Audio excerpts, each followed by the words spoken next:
Good morning! Ayan. Wait lang, nagbuhat pa si Auntie yung pansit canton. Auntie Christine's preparing breakfast. Yeah. Pinoy breakfast. Of course, number 1, pansit canton. Yahoo!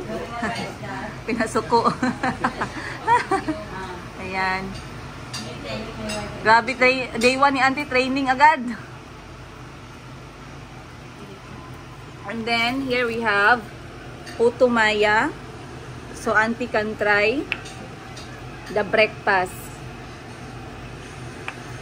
Ayan, guys! Hup, hup, hop, hop!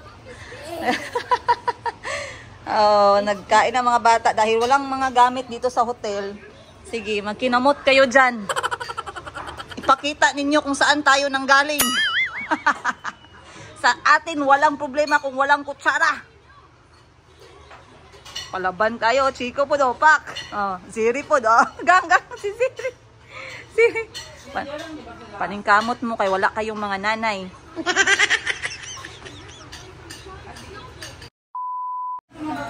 Ayan guys, ang breakfast namin, pinakaunang breakfast, chorizo, ala Jensan, noodles, ala Pinoy, tuna, itlog, at saka hindi nawawala ang bulad ng Jensan.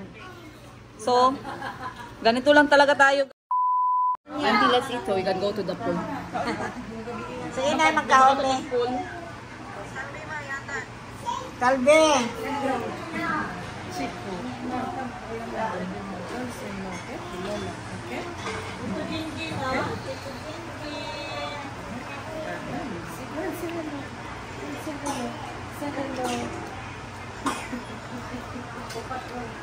Come, Chimo, come. Here, come. A few moments later. Hi! Good morning guys! Maayong buntag. Chico, maayong... Kanta! We're not in Uganda, we are in Davao. Say. Davao. Oh yes! Yay! Ang hirap pala nito guys. May mag-sponsor sa atin ng accommodation na may pool. Dahil mapilitan ka mag-swimming.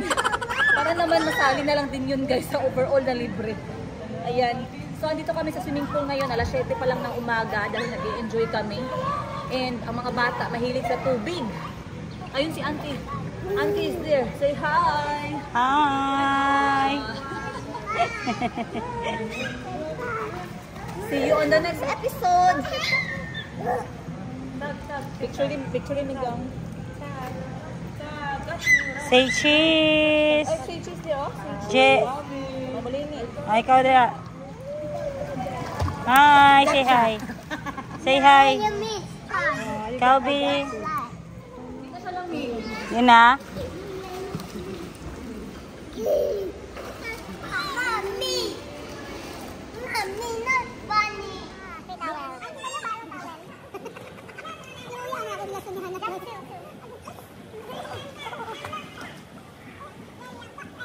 The boy, Auntie.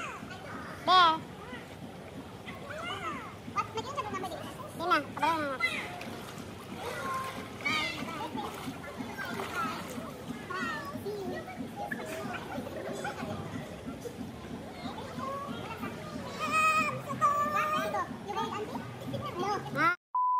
Arrival. How is it, Auntie? It was tiresome. It was a long distance. Very long. From Uganda? no, from Qatar to, Yes. to Cebu. Yes. But overall, it's very long. Yeah, it is very long.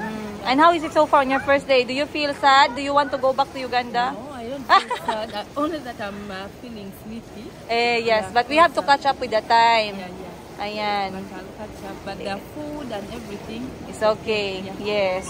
So, si Auntie guys, mayroong body clock namin ni Auntie is Ugandan time. So, we have to fix our body clock to go with Philippines time. So, later pa kami uuwi ng General Santos City. Did you update your parents already and family? Yeah, Are they happy? Very excited. I even sent them photos. And Joseph as well. Ay, And Sarah. and Sarah. Andito kami guys sa pool. Nag-enjoy ang mga bata. Dito tayo sa Dusit, Tani. I will show them the koi fish. Yeah. Did you take a photo? Bayad-bayad na sa bill.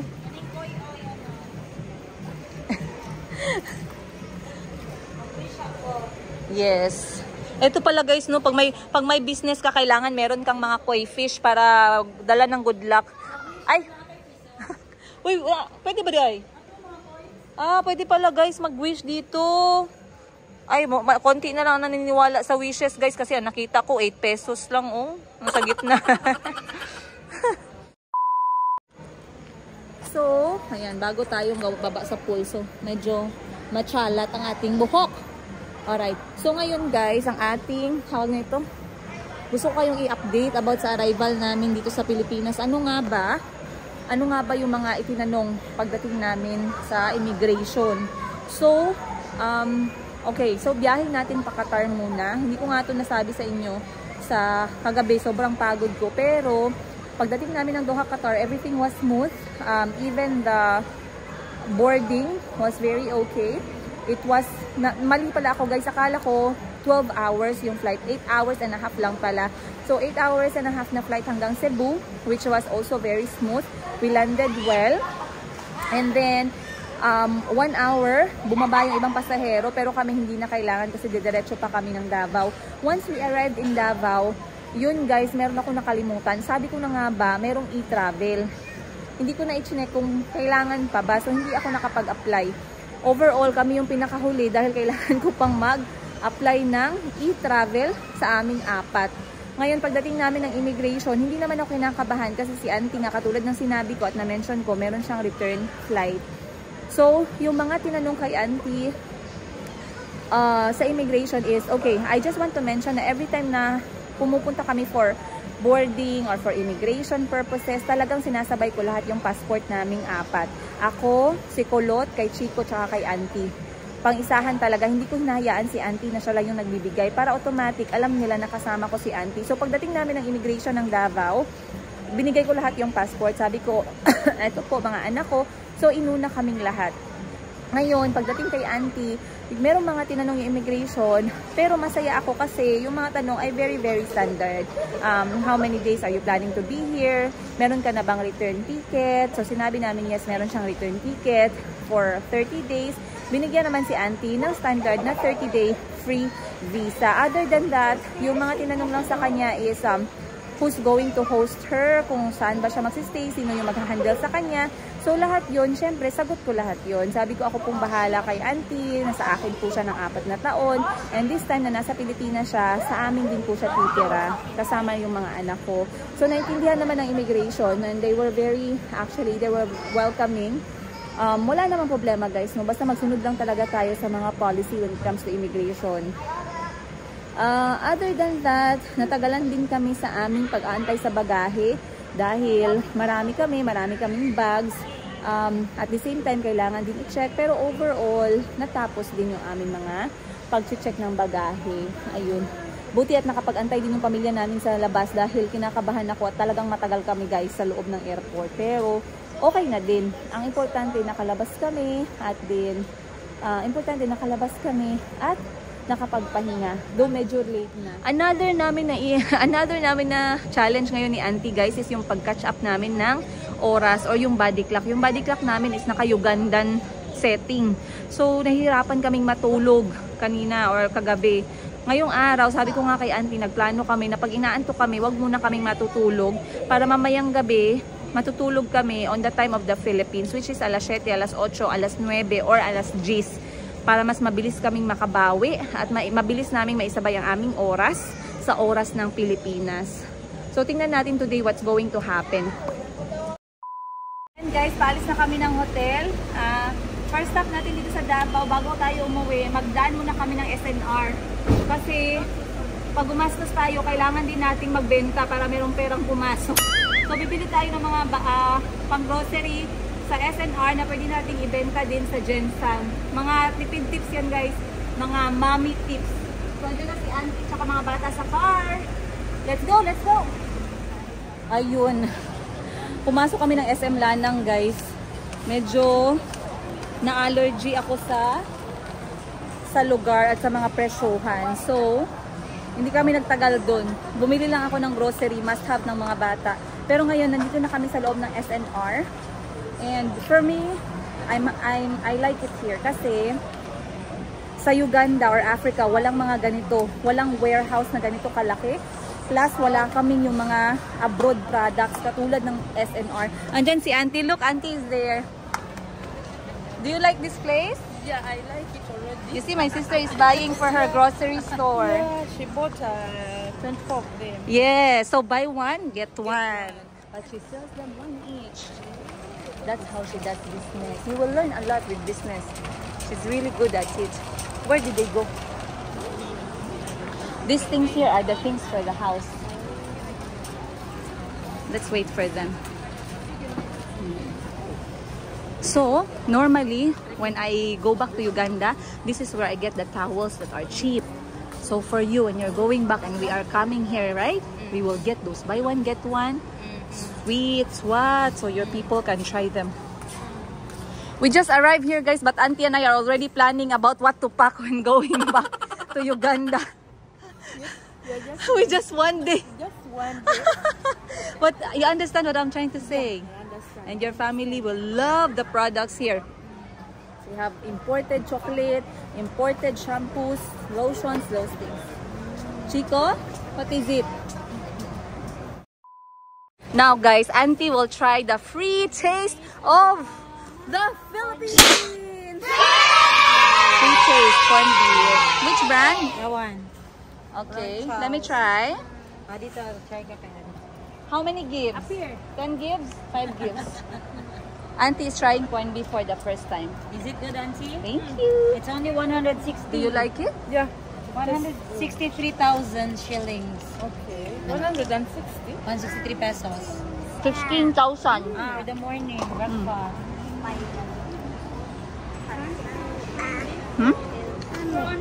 Let me ask. Gang, can you give me one more for my son? Tayo guys na nag-free taste, abusado. Tayo, salamat. Auntie, do you see? When you see a free taste section, you taste because they are free.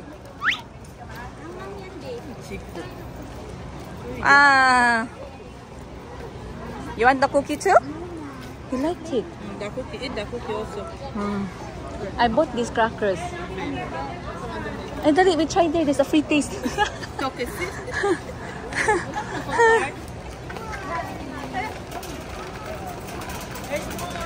There's more here. Okay, can Auntie try? Is this a new recipe?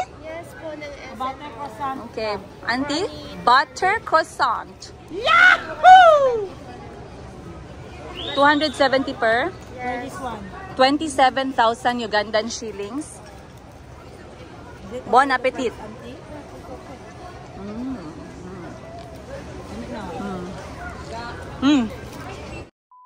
And guys, ang bentang-benta sa mga kapatid ko dito ay yung buy one get one kasi minsan nire-resell nila or binibigay sa mga teachers ng mga bata. So, mini-mention ko nga kay Auntie yung style ng mga business ng mga kapatid ko, paano sila nagbibenta, paano nila nasusulit yung oras nila, paano nila pinapaikot yung pera nila, para matuto si Auntie ng mga ganong klaseng mga bagay. That one for the gross. Eternity later. Ayan guys, mag-stop kami dito sa Durianan. Sabi ni Auntie, ang mukha ni Auntie hindi ma-drawing, sabi niya, which one is this, which fruit? But the nose is up there. Sabi ko, Auntie, magbili tayo para matikman niya mamaya, guys. Tingnan niyo yung vlog ni Auntie mamaya. Ayan. Asang puyat, ma? Ayaw lang, isa lang, ma-high blood ka. You eat too much, your blood will go up.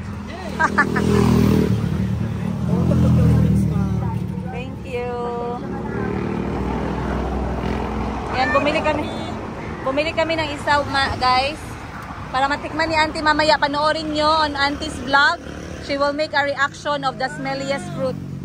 You see? Ready na na? Golden puyat. Naon yan.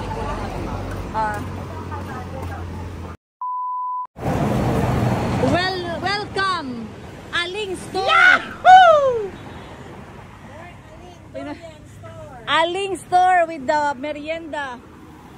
Ala, auntie is going to try. Very good, auntie. Ma, gituyog yun na nila nga merong Pepsi after durian.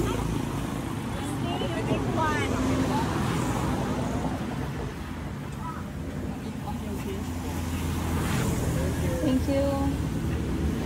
Auntie's turn. What? What? Hindi ka na nakahanin.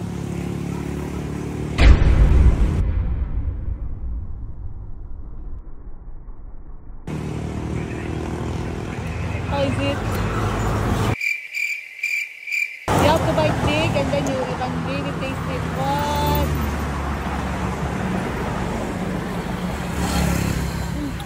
It's nice. Yeah. Auntie Lai! It's nice. A lot of foreigners doesn't like it.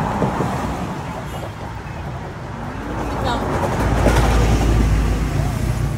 It's nice.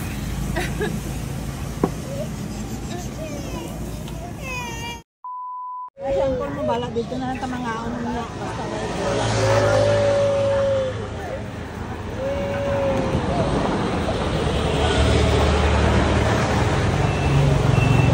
One of the best durian variety, puyat. Golden kuya. Bilong na ang dali. Kumaran na ka. Burot akong pasensya. Wala bang gawin na yung mga tao. Golden puyat.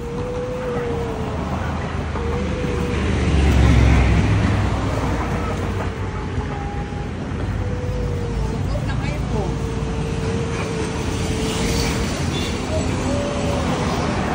Bilong.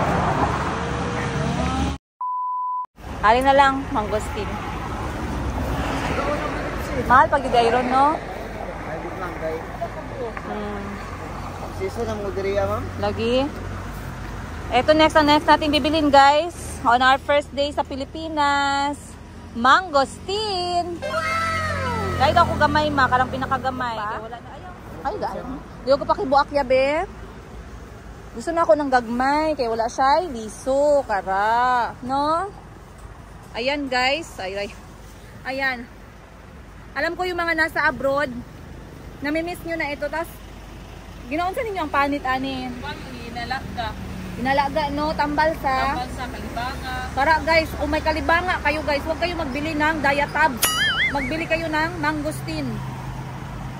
Ang gagawin natin dito sa kanyang balat, pwede siya i-padry at pabukalan or pakuluin.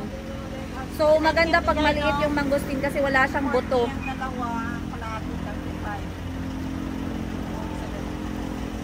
Grabe guys. Lahat ng homesick na nasagot ng mangosteen, ha? Nabutan na yun, ma'am. Bayad na. Ari lang. Ano yung rambutan, ma'am? Dito daw, ma'am. Sa mga taga-abroad na namiss yung mga prutas natin, akong kakain para sa inyo guys. Sana na-enjoy nyo. Guys, mahirap to sa Africa. Wala kaming rambutan, wala kaming mangosteen, wala kaming durian, wala kaming marang. Ayan. So lahat titikman natin in our first day. Buti pa yung marang pwedeng halikan. So ito rambutan. Let's try. Taste test bago magbili.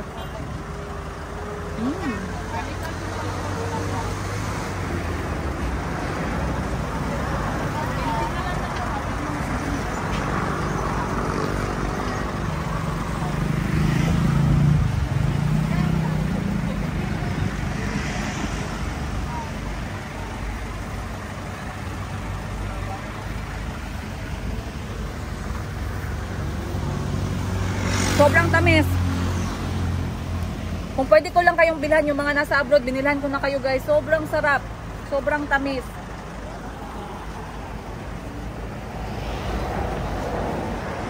So yun yung mga talagang na-miss ko na gustong-gusto ko agad matikman pagbalik ng Pilipinas. At syempre, dapat matikman ni Auntie Christine. Gagawa siya ng kanyang sariling Auntie Christine Reacts to Pinoy Fruits episode. So abangan nyo yung kanyang i-upload. Guys ha, supportahan natin si Auntie kasi para masaya siya every night nagbabasa ng mga comments ninyo. Ayun. Let's go na guys. Naubos na yung pera natin. First day pa lang sa Pilipinas. Ay, ang trabaho ako ng 1 year. Yung pera ko naubos ng 1 day. Auntie is there. She's going to try. That's how we are. You just try. It's free test. You break it. Very good. Very good. Very good. You break it. This one you will love it. And eat only the flesh and not the seed. You like it? Auntie is going to enjoy the fruits. You remove the flesh. Yeah, only the fruit. Yeah, you do like this and show them. Yes, very good. You like it? Yes, like that. Yes. Oh, you see? Mama. Mama is just eating, not the financer, guys. This is scammer. She only stop and make me pay. Go back na tayo ng abroad, guys. Oy, mag-OFW na tayo. Mahirap dito sa Pinas. Thank you. Tamis yung prutas. Very good.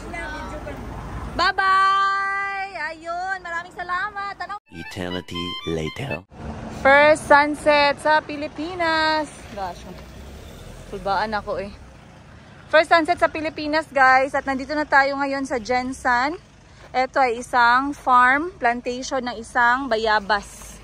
Sarap ng bayabas nila dito, malutong at maganda. Ayun. Wow, nice. Kami po ni Auntie Maha. Oh, guwapa kaayo, guys, oh. Ilang kilo, Ma? Ilang kilo na? 60 pesos per kilo, guys, ang bayabas. Yung iba hindi maganda, pero dito tayo sa mga bagong pitas, you see? At paano nalalaman? Vlog! Ako na? Hindi ka ba lumag-vlog? Oh! Kalpi, show them! Kahit kwatong kay tating yung tinapay na sa bana. You have only to dip it once. Tangkad mangka. Ikaw mag-bend. Ikaw, Ziri. Kainan home. Ang sudan, isda og baka. Ano, Auntie Christine? Let us pray. Auntie? Come. Alright, guys. Time check, alas 10 na ng gabi dito sa Jensan. At bago ko makalimutang magpaalam ulit sa inyo sa ngayong araw na to, gagawin ko na dahil ang dami kong pagod pa din, guys. Ngayon ang pinakaunang araw namin dito sa Jensan. Ngayon lang din kami dumating. So ang dami naming mga pag-aayos here and there. And sobrang busy talaga namin ni Auntie at hindi pa kami nakapaghagilap ng SIM card para magkaroon kami ng Wi-Fi. So please stay or bear with us habang naghahanap kami ng aming maayos na Wi-Fi. Yun. Pero so far so good. Sobrang busy. Ang daming naganap ngayong araw na to. Kita nyo naman sa ating episode ngayon. Sana nag-enjoy kayo at sana natuwa kayo. And of course, tomorrow is another day. At syempre, huwag nyo pa rin kaming iwan sa aming mga kwento-kwento. Shoutout nga pala sa lahat ng mga na-meet natin today sa Davao. Maraming salamat sa inyong lahat. Simula sa Dusit, Tani, Condo Hotel, ayan, hanggang sa S&R. Marami tayong nakilalang mga bagong kaibigan na talaga namang walang sumusuporta sa aming mga kwento. Maraming salamat sa inyo. Ipe-play ko yung ating mga photos dito later. Nagpaalam naman ako ng maayos para sure ball tayo na okay sa kanila. Ayun. So anyway, you guys, good night na. Si Auntie Christine ay nasa kabilang kwarto with the kids. And andito na rin ako sa aking kwarto. Pero ang dami pa rin natin gagawin bukas. So, ayun guys. We'll see you tomorrow. Maraming salamat. And let us know what you think sa unang araw namin dito sa Pilipinas. And of course, kung meron kayong gustong makita at meron kayong gustong maging episode, comment down below. At itatry naming magawa yung episode na yan. That's all you guys. I'll see you on the next episode. Much love from the Yigas. Kaboom! You guys, sa wakas at natapos din ang araw namin ngayon. This is our first day dito sa buong araw dito sa Pilipinas. And nakalapag na rin kami ng General Santos City sa wakas. Maraming sa lahat ng mga prayers ninyo. Time check natin ngayon, 10:30 PM and we had a very long day. And sa sobrang pagod namin, talagang ang hirap iwasan na hindi maidlip. Pero gusto kasi namin ni Auntie na iwasang makatulog para yung oras namin o yung body clock namin ay sumabay na sa oras ng Pilipinas instead na Uganda. Ayun. At maraming salamat nga po pala sa panonood ninyo sa episode na to. Sana nag-enjoy kayo sa ating mga kwento-kwento. Of course, shout out sa lahat ng mga na-meet natin sa Davao. Ipi-play ko yung mga pictures natin together with your consent, of course. Kaya maraming salamat ulit. Hindi pa nagtatapos guys, ang dami-daming mangyayari sa mga sumusunod na araw. At kung meron man kayong gustong makita, meron man kayong mga gustong exciting na mga ideas na gusto nyong gawing episode natin, comment them down below please, and we will try to cover them for you guys. But sa ngayon, mag-good night na tayo dahil ang dami nating pagod. Si Auntie ay nasa mga bata na guys. Kahit gaano tayo kastrong independent woman, mapapagod ka din talaga. Ako naman ay matutulog na ng konti pagkatapos kong gumawa ng konting trabaho, pero konting-konti lang. Alright, so yun lang guys. I'll see you on the next episode. Much love from the Yigas.